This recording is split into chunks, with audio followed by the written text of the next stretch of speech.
Les Américains et les fantoches ont envoyé des équipes de sabotage, instruits, équipés par les Américains, etc. Et nous les avons pris. Peut-être vous avez entendu parler, n'est-ce pas, des procès. Oui. Et vous en avez pris souvent, à diverses reprises? Assez souvent.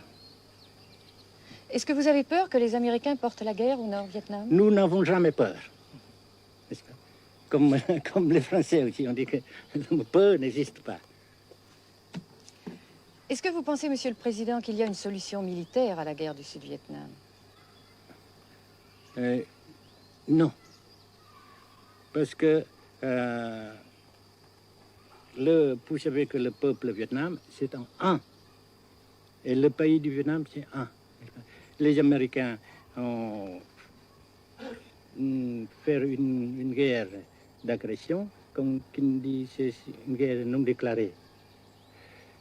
Et, comme vous savez aussi, vous avez pu lire dans la presse, n'est-ce pas, bien mondiale, que plus la guerre prolonge, plus les Américains et leurs valets, n'est-ce pas, comment dire ça,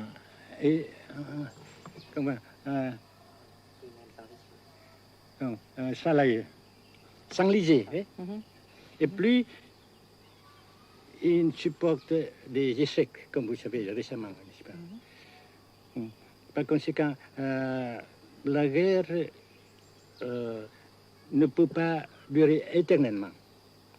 Et je suis très heureux que les politiciens haut placés français ont reconnu cela. Vous pensez que le général de Gaulle pourrait en quelque sorte, à un certain moment, arbitrer le conflit?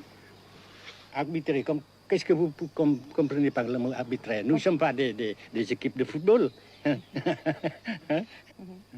Mais au-delà des accords de Genève, si je ne me trompe, une idée du général de Gaulle est la neutralisation de tout le sud-est asiatique. Est-ce que c'est une idée qui vous semble intéressante? Comme j'ai déjà dit quelquefois, c'est une idée intéressante. Mais ça dépend encore de la volonté de ces peuples et la manière comment on procède à réaliser. C'est une grande question, n'est-ce pas? Et je ne peux pas dire que je suis d'accord. Et je ne dis pas que je ne suis pas d'accord, n'est-ce pas? Mais parce que vous dites, par exemple, vous dites fleurs. Fleurs, il y a beaucoup de sortes de fleurs. Il y a des roses, il y a des blanches, des rouges, etc. Et il y a qui sont bons et d'autres qui ne sont pas bons. Mais on dit fleurs.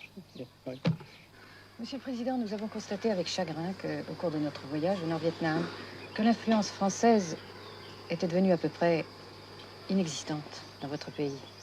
Les moins de 25 ans ne comprennent plus du tout le français.